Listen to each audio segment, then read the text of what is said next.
Episode 183, How to Deal with the Pain of Being Single with Melanie Yates. Welcome to Latter-day Life Coaches, the podcast where each episode is a conversation between me, Heather Rackham, and one of my amazing coach colleagues. Each coach here is a member of the Church of Jesus Christ of Latter-day Saints and a highly trained, experienced life coach making a great impact in the lives of their clients. And together, we have one main goal, helping you live your best life no matter what. You ready for this conversation with the coach? Here we go. We all feel pain, but when you are single and in the church, your pain can come from different areas. One major source can be the fact that you are angry at God because things haven't turned out the way you were told they would or the way you expected. Coach Melanie Yates is talking on the podcast today about how to use that pain and anger to propel you towards good things and towards the goal of marriage. Melanie has a passion for singles that you will hear come through this interview. If you'd like to work with Melanie, make sure to contact her through following the links in the show notes. Enjoy this episode. Welcome to Latter-day Life Coaches, everybody. We're glad to have you joining us today. And I am joined by another amazing coach. It's so fun to get to know so many coaches, and I'm super excited for you guys to get to learn and hear from Coach Melanie Yates today. Hey, Melanie.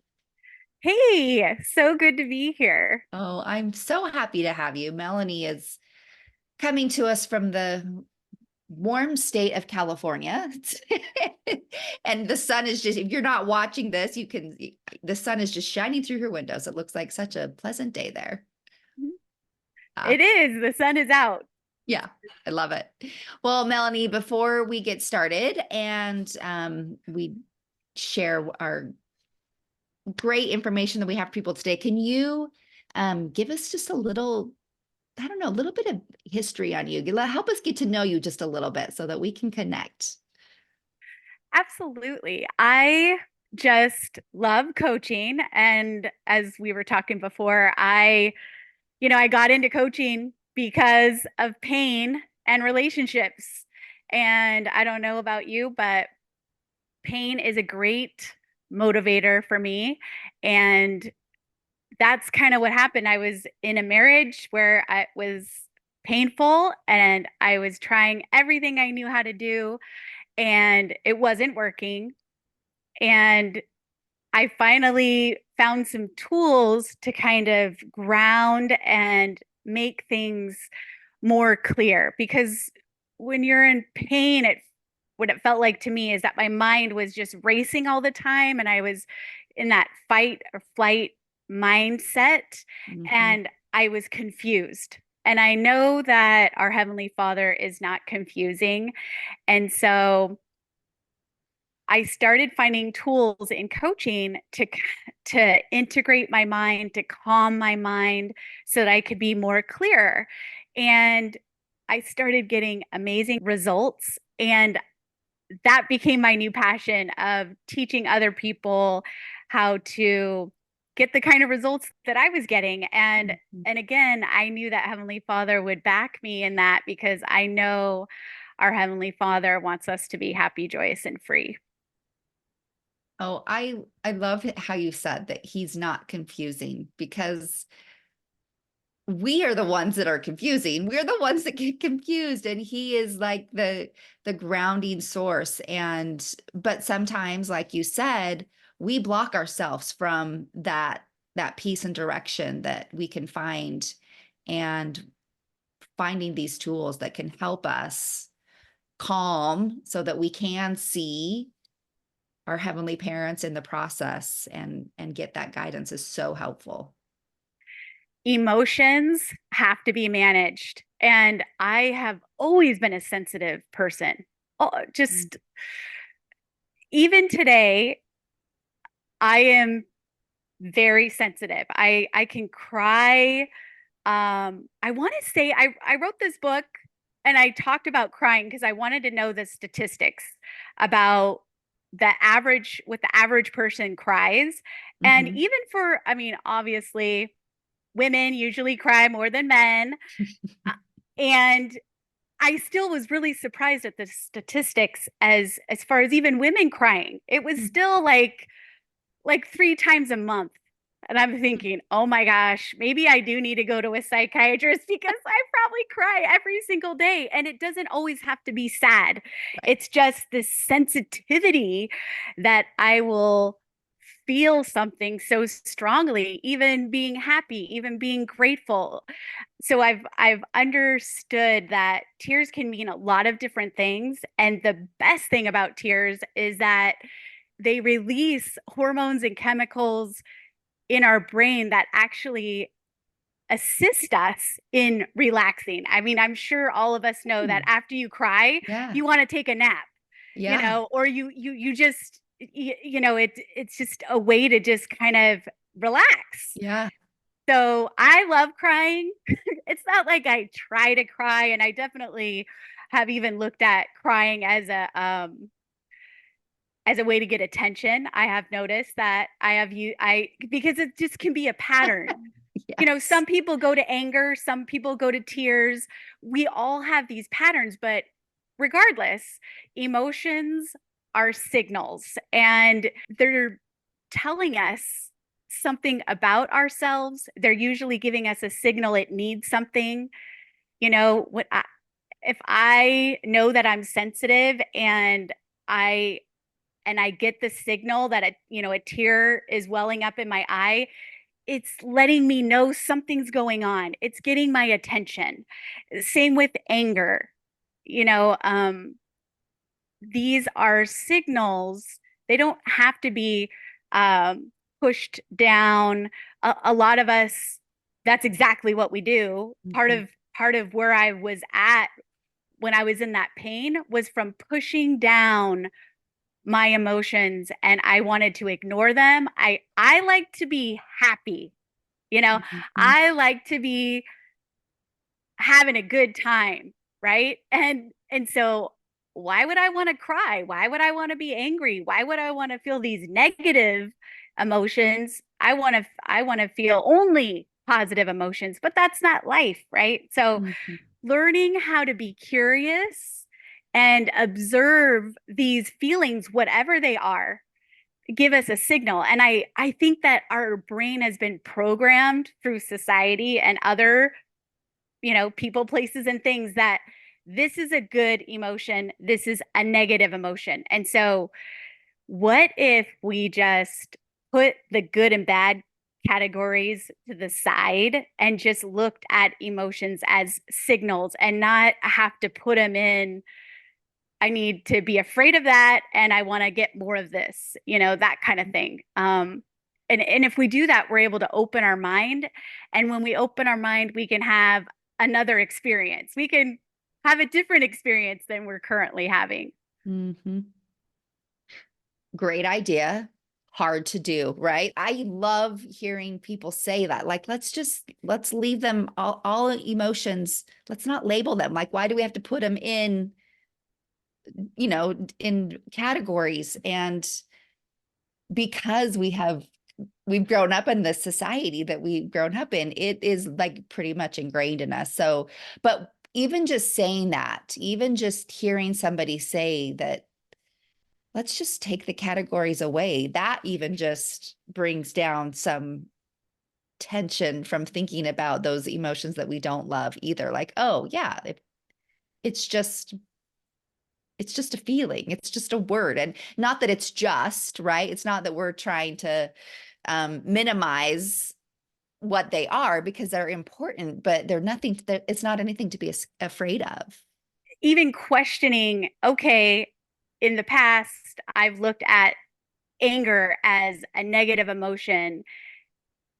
And even for me, just recently, I mean, I've been doing this for a long time, right? And I just recently realized that I was pushing down and suppressing a lot of angry emotions because, like what I was saying before, I like to be happy. Why would I want to be Yeah. angry?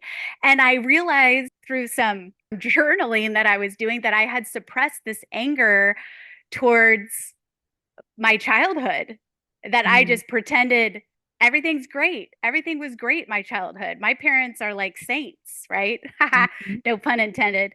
Um, I really put my parents on this pedestal, and there's nothing wrong with that. I mean, the commandments say, honor your mother and father. And I was doing the best I knew how to do with the information that I had. And I think that's what we're all trying to do.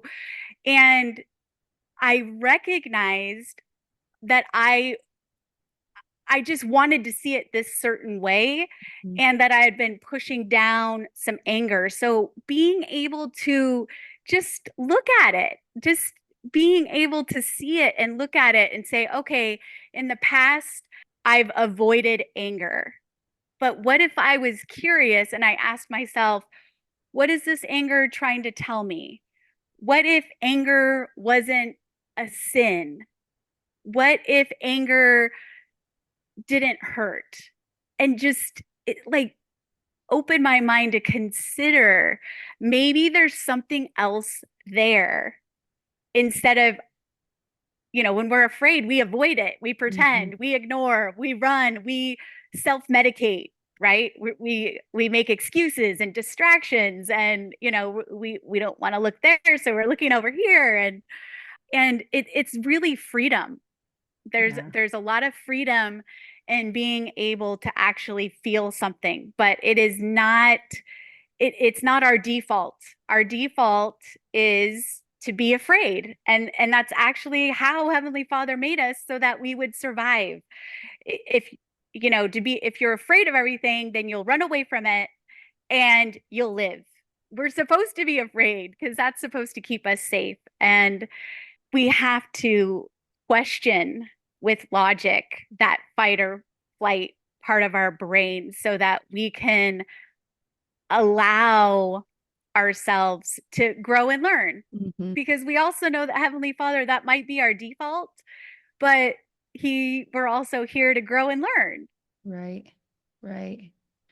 It's interesting. I think the anger thing is many of us are afraid of it because we haven't learned what to do with it.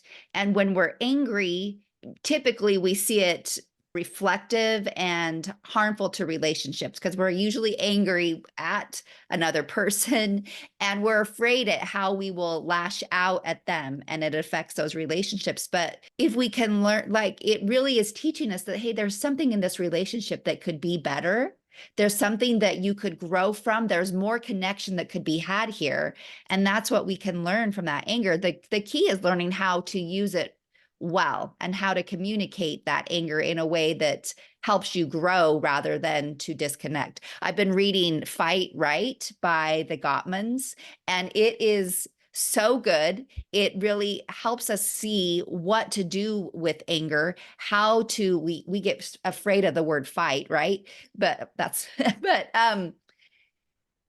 but we need that. Like fighting actually is connection, which people are like, what? That's a scary way to think of it. But it's truth. If we can learn how to do it well, if we can learn how to communicate well in anger, um, there's nothing but growth that can come from it. So anyway, I appreciate that you've brought that up.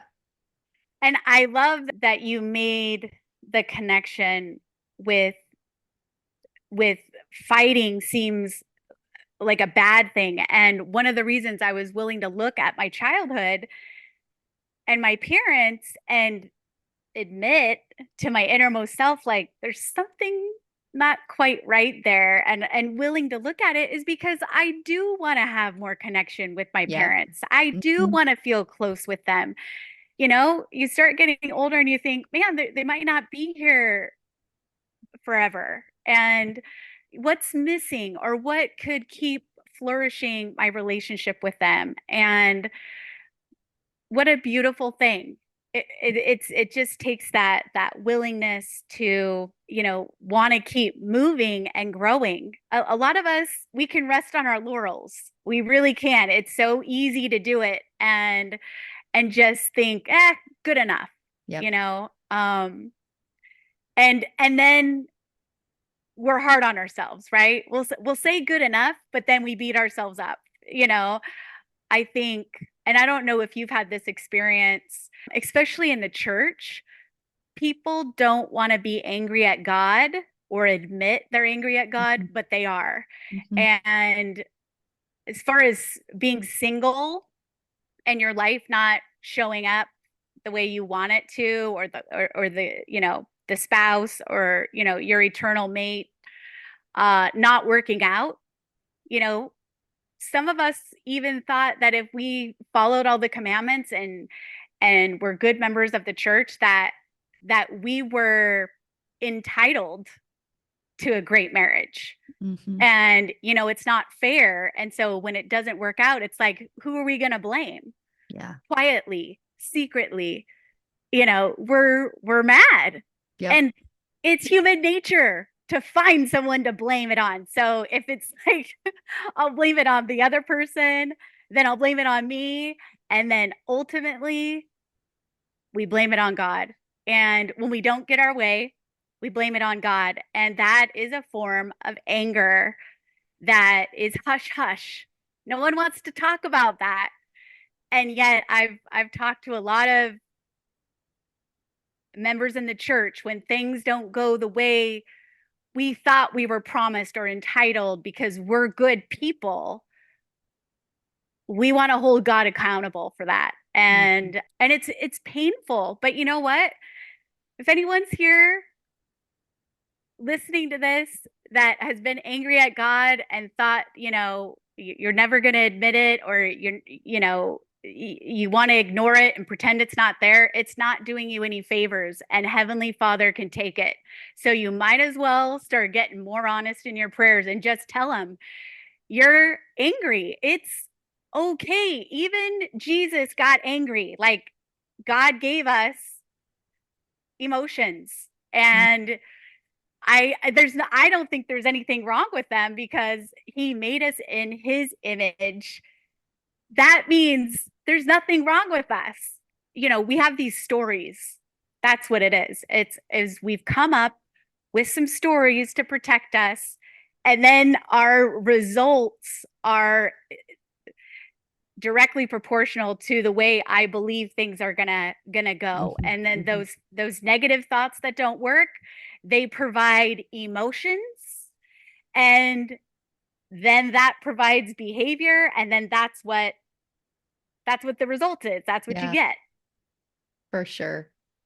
It's interesting to hear you talk about anger with God, because I know in my life when I finally admitted that I was angry with God and told him that I was angry, and there was so much growth that happened in my relationship with my heavenly parents when I was honest, and it was growth with myself and it was growth with them, that I have no regret for feeling angry, because I mean, I did at the time, but I don't now, because I see where it led me. It led me to this place of growth and connection with them that I didn't have before.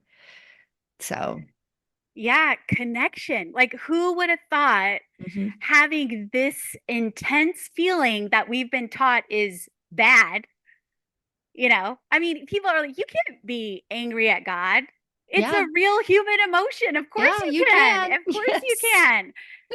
But denying it, honestly, I just don't think it works, because it'll come out. You'll leave the church, you'll Well, do yeah, something, you'll hurt, you'll have to protect your mind to have those kind of thoughts, and to keep living with those thoughts. Your behaviors have to match. And yeah, so, you'll be hearing somebody's heartfelt testimony, and you'll just be like, you just don't identify at all. You're not connected, because you've had to build a wall up to protect, especially if we're keeping it a secret, mhm. right? Because it's not an open dialogue. We don't think it's right to be angry at God. We don't think Well, it's and right to be angry at all, right? yeah, and it leads to resentment. And if you don't deal with the anger, then the resentment comes, and then you're dealing with anger and resentment, and it just gets harder and harder to handle. And that's, to your point, your actions have to match that, and then things it takes you down paths that you don't always necessarily want. So, all right, as we talk about relationships, and you mentioned, being single is hard, right? Like that anger can come, we get angry at God, things don't go the way we think they should be. And yet there are so many really important skills that people who are single can be working on and learning how to value and find worth in themselves. How do singles, and we're kind of just like making a quick leap here into this topic of singles, because I know this is you work with singles, and I think this is an important topic for us to get out there too, because there's not a lot of talk around. I mean, there is more and more conversation about being single, especially in the church. It's not something we have historically talked about a lot, but I do think that it's kind of coming out a little bit more. They've had to start talking about singles because 50% of our members in the Church of Jesus Christ of Latter-day Saints are single. Yeah. We used to be that, oh, if you're a member of the church, our divorce rates are low. Guess what? It's not true. Even if you were sealed in the temple, our divorce rates are the same as the other people. Yeah. And I'm just joking around. If you could see my facial expressions, I'm just, but we think that, oh, because I made this commitment, and thank heavens that commitment does mean something. And we need all the help we can get, because marriage is not easy. Yeah. It is not easy to find somebody you're compatible with and choose to love them no matter what. That's a tall order. And so that's why people are having to talk about it more, because it's 50% of our members are single. Mm-hmm. And so whether you've never been married, whether you're divorced, whether you're widowed, there's a lot of reason why you may find yourself being single. And there's some people that are single and they want to get married. Those are the people that I want to help.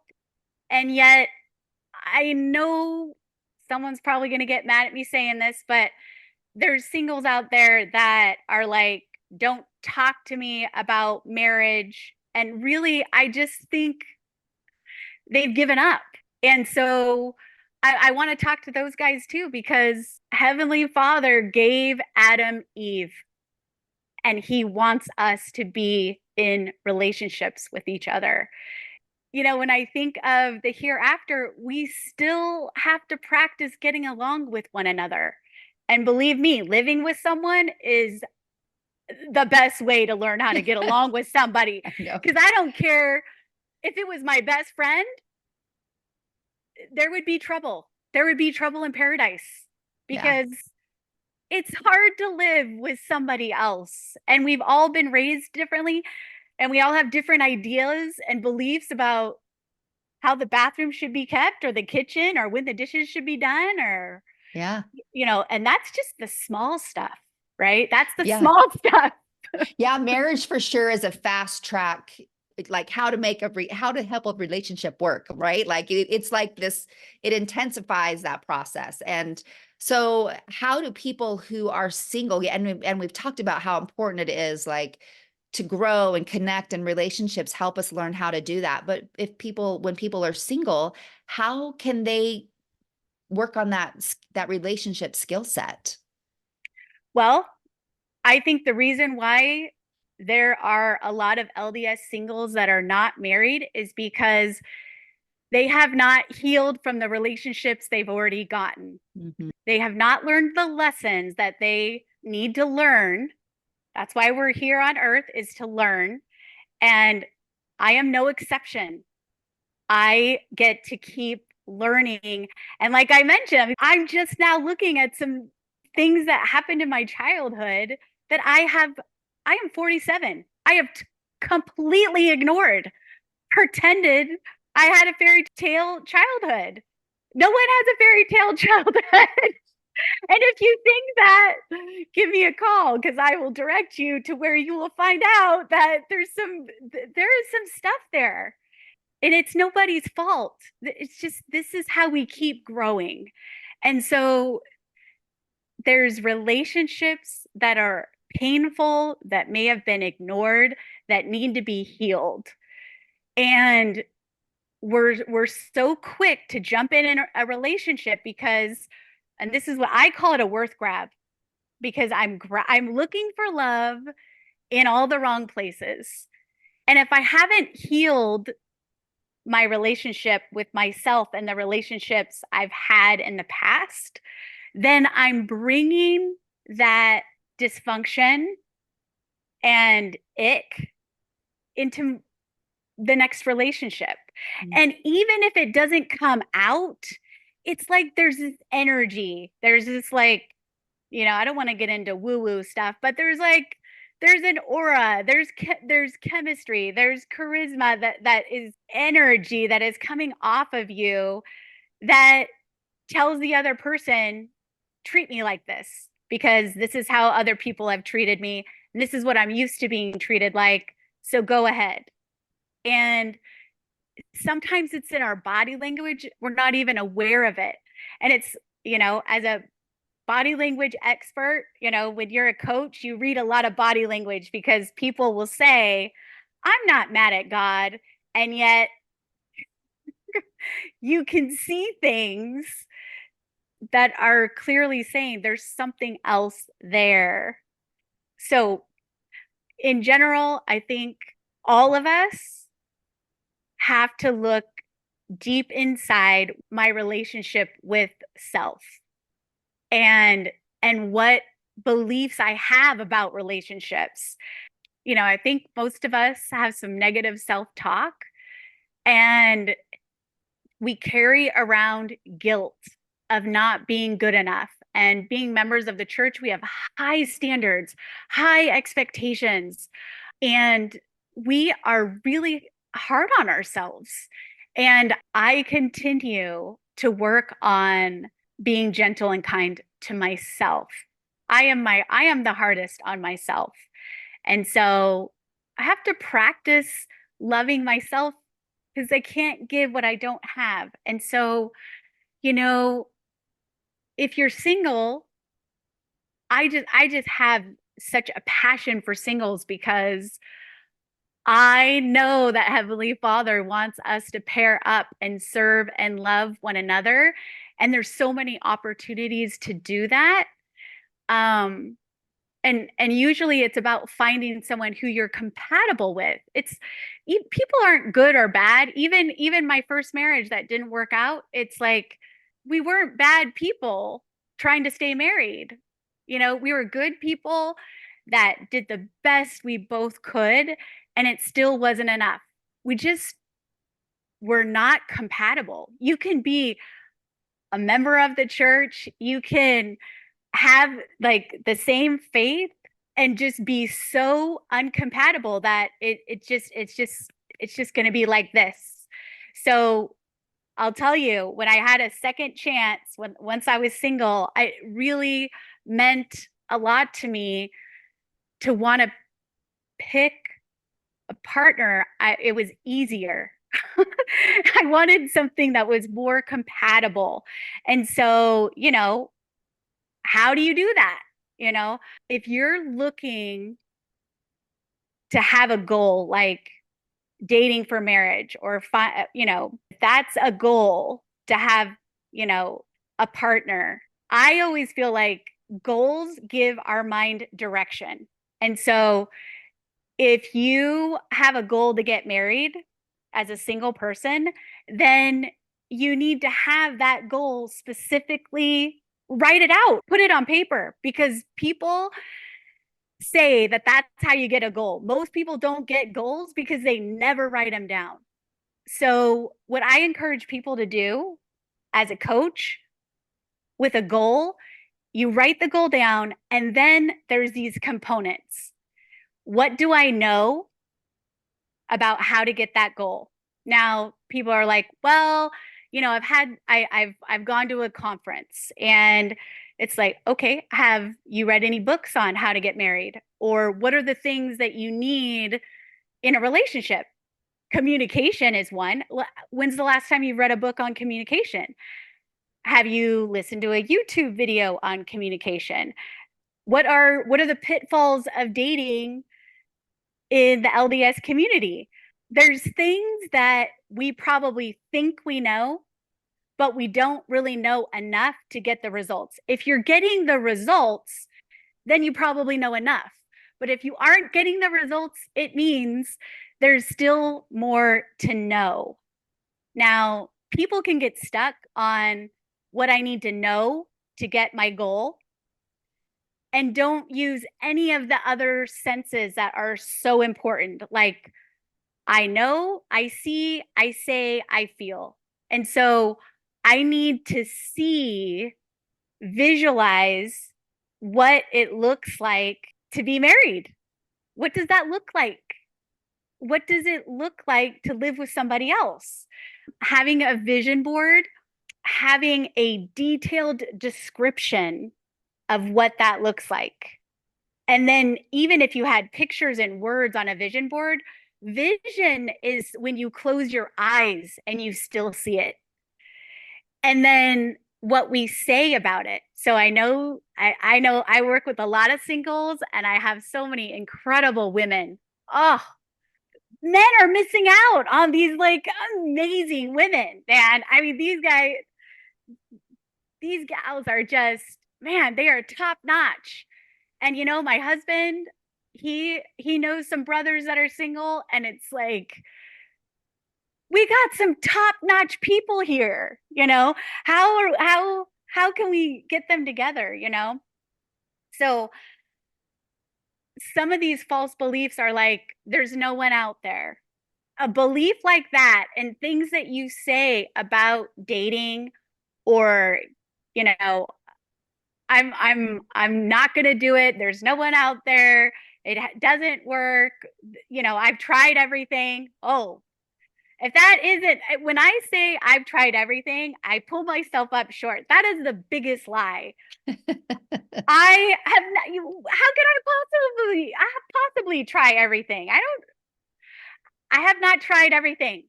But that's when I close my mind. When I say I already know, Melanie, I already know all of this. I already know all of this about being single.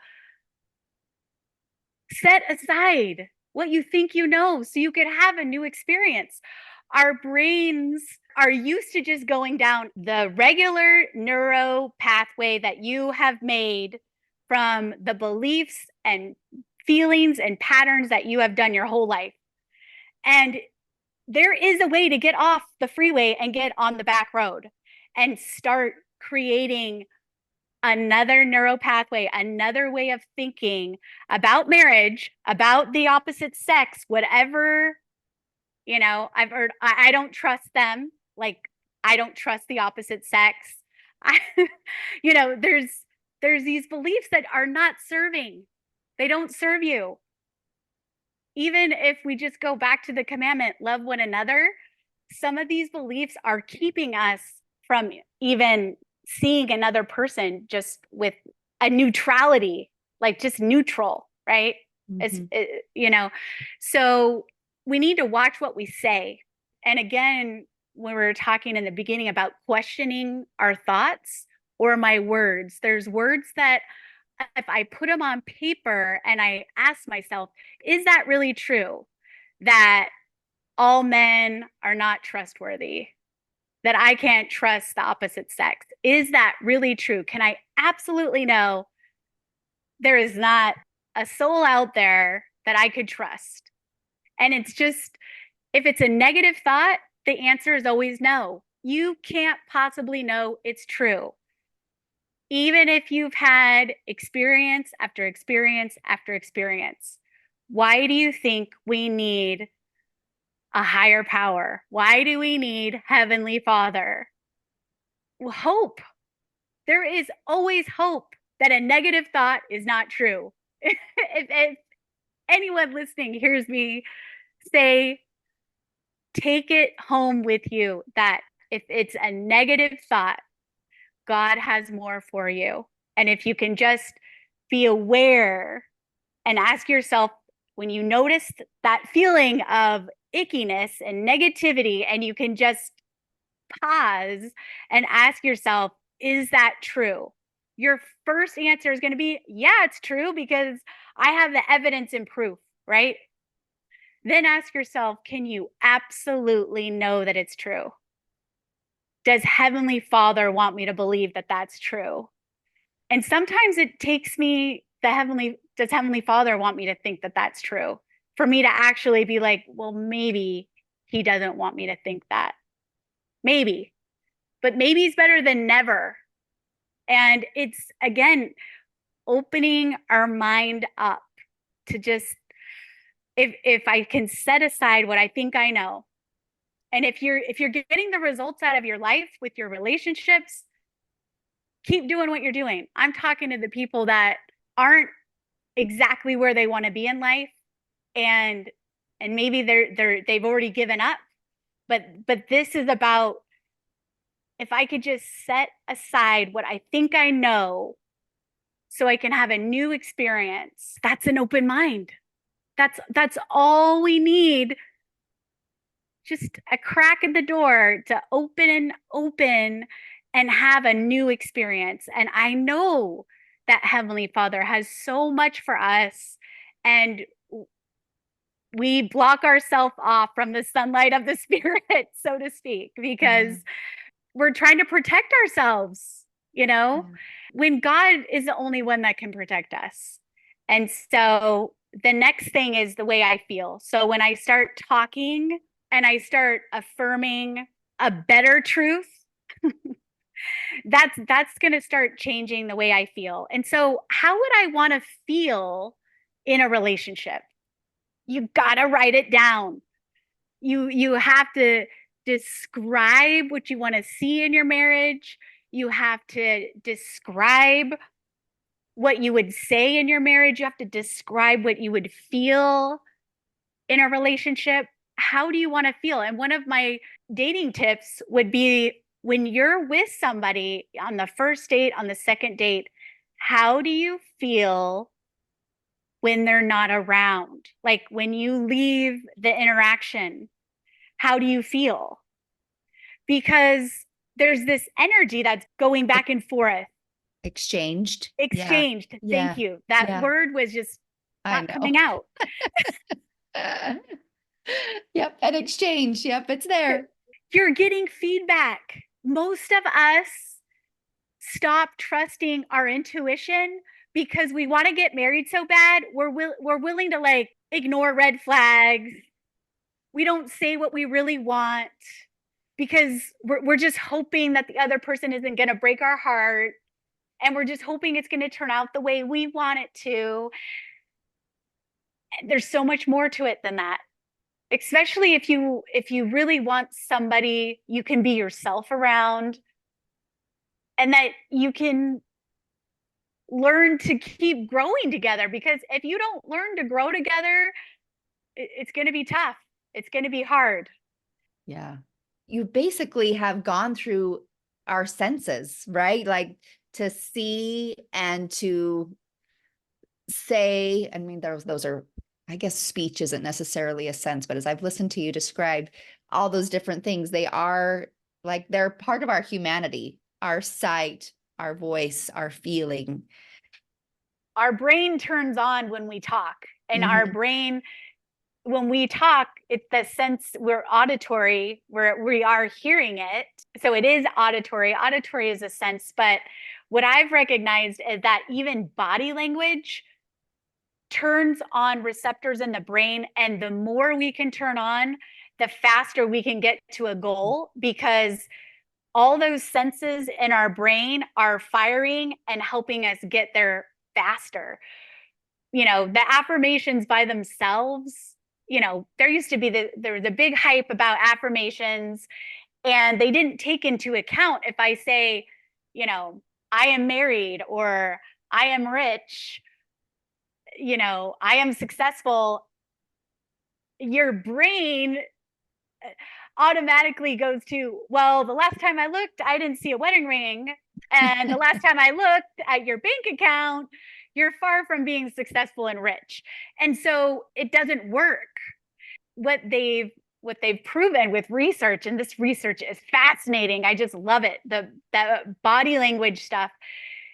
When you do certain body language, like a power pose, or like, when people run a race, when they go through the finish line, they put their hands up, right? In football, they do like their happy dance when they do a touchdown, smiling.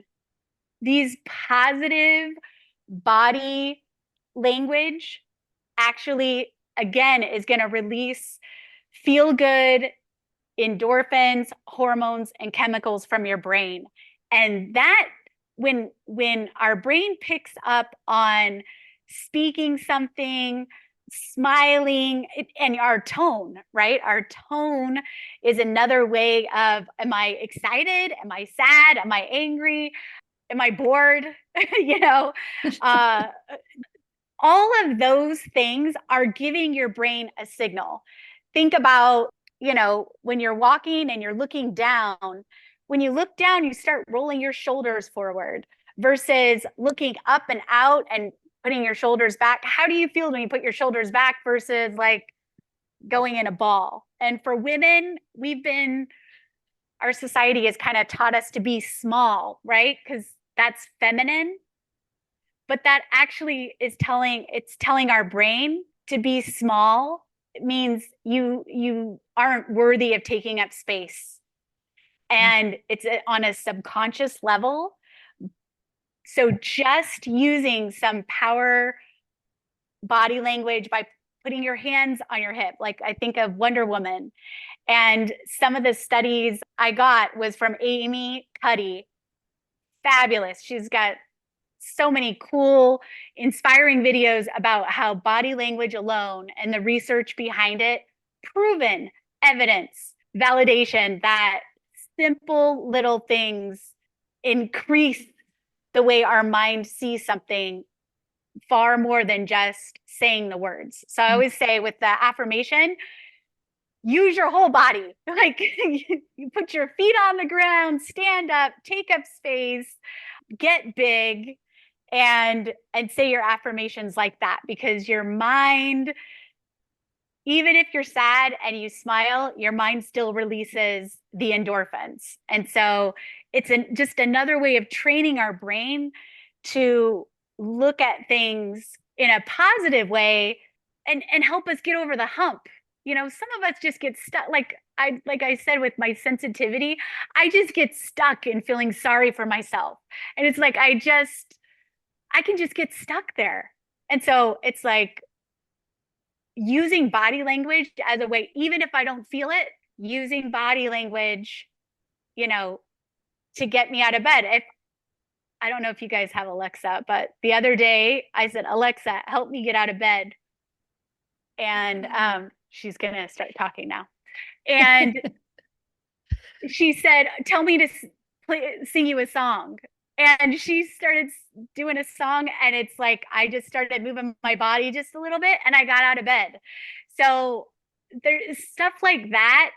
I mean, that just happened this week. So I'm still somebody who still growing and still learning, and I still have hard days where I can't rest on my laurels from yesterday. Like yesterday, I had a great day, but then I wake up the next morning, it's like, oh no.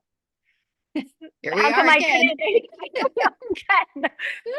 So oh, I love it. Oh, well, Melanie, thank you for your conversation today. You talked a lot today about energy, and like you can feel this positive energy from you, and the exchange there is really delightful and happy, and what a great thing that you bring to your clients who are in pain and struggling. So thank you for sharing that with us today.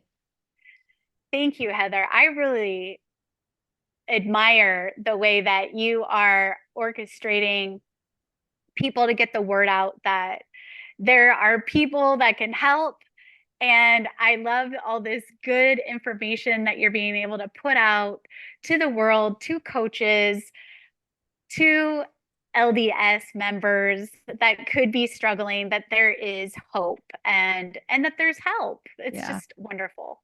Well, I have found that life is good, right? And we kind of go through that, like you said, resting on our laurels, like everything's fine, everything's good. But I found that it could be even better than I knew when I stepped into this space of learning more and working with a coach. Like there was so much more available to me that I didn't even recognize. So thank you. Before we leave, can you share with people where they can connect with you so that they can continue to just expand and grow? Absolutely. So my website is happyjoyousandfree.org. And I do free videos on TikTok all the time. And you can find me Happy, Joyous, and Free Coach on TikTok. And all the other kind of links are on my website, happyjoyousandfree.org. And again, I wrote a book. You can get it on Amazon. Happy, Joyous, and Free. Love your life no matter what. And yeah, I would love to talk with you, get your feedback. I always offer free consults to just see how I could help or direct you in a way that would be helpful, because that's what I feel like I'm called to do. Love one another, help one another. Love it. Thank you so much. We will link to all those things in the show notes to make it easy for people to find. And thank you for being with me today. I really appreciate it. It's been fun. Thank you, Heather. Thanks, Melanie. We'll see all of you listeners again next time as well. So thanks for being here. Hey, we just wanted to thank you for spending part of your day here with us at Latter-day Life Coaches and being part of this conversation. Share this with your friends so that you can have a conversation with them on this topic as well. And as always, subscribe so you don't miss a single episode. Have a good one, my friends.